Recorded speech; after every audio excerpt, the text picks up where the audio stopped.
Tuesday night, Vinton-Shellsburg welcomed the CPU Storm and Pointers to town for a Womack West battle. After only scoring 35 in the loss at center point, the Vikings scored 32 alone in the fourth quarter in the come-from-behind win. We kicked things off with a Brandon Moore three-pointer to double the lead to 8-2. Cole Overton tries to drive baseline here, but CPU collects the loose ball. As the ball makes its way past half court, Caleb Andrews uses great vision to beeline a cross-court pass to Moore as he hits another three, but this time with the harm.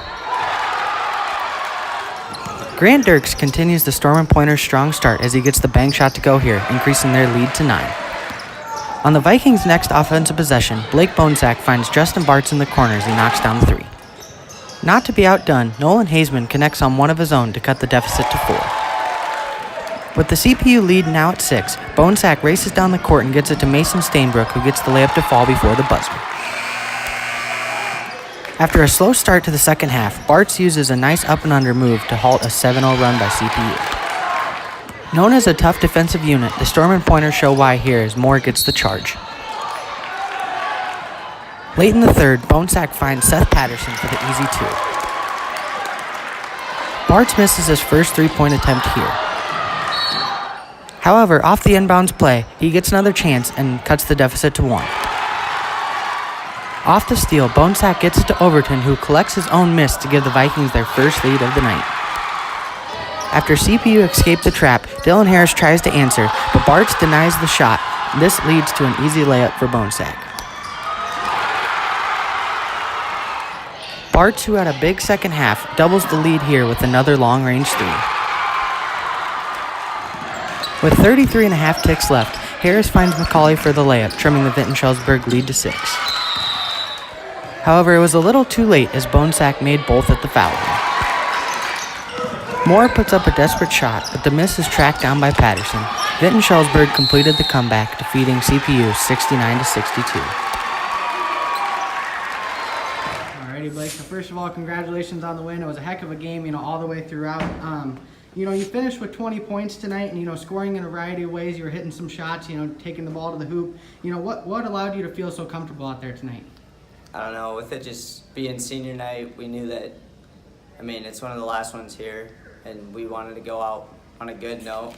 We knew what we could do, and I think we really took care of what we were supposed to and followed our game plan. Yeah, and then speaking of, playing your last couple games here, you finish out with Solon here in a couple days before traveling to South Tama, to take on the defending Womack Conference champions in the first round of districts. What do you like about that challenge, and how do you like the team? Because it's really starting to play its best basketball towards the end of the season here. Yeah, I hope to keep it going. It's nice to have the game on Thursday so we don't have a long break and we can just continue what we've been doing. And we know what we have to do against South Tama. We had them on the ropes last time. We just got to finish this time. So first of all, Coach, what a roller coaster of a game.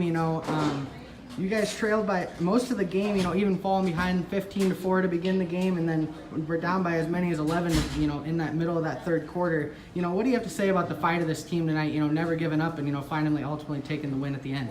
Yeah, it certainly was a emotional roller coaster all night. Getting down early, and this is a team that, they can score quickly, and we've struggled scoring on the year, so you just I wasn't overly confident at the beginning, and then we lost Justin to some sort of shoulder deal, and so I wasn't unsure there. You lose your best scorer in a game where you're going to have to score some points. I wasn't sure how things would go, but the guys just really kept battling, kept fighting, got some timely stops, and then our offense. We shot the ball really well tonight, and that when the ball goes in the hoop, good things can happen. Just extremely, extremely proud of them just battling all night. Yeah, and then playing in one of their final home games on this court. You guys got the makeup game on Thursday against Solon. Blake and Justin, they delivered time after time tonight, and obviously it was good to get Justin back in the game because it looked like it might have been a serious shoulder injury that he was dealing with earlier, but glad to see him back out there. But what makes them so special? Not even only as a only as a scorer, but just kind of team leaders out there on the floor. Yeah, I mean, those are guys that are playing big minutes for us. They rarely ever come off the floor. And so, you lose one of those guys and you just are unsure. I felt like Blake played the best game he's ever played in his life. He was under control, made baskets and assisted at timely time, or at the right time. And defensively, though, is where he just really shined tonight. He created a lot of offense off his defense.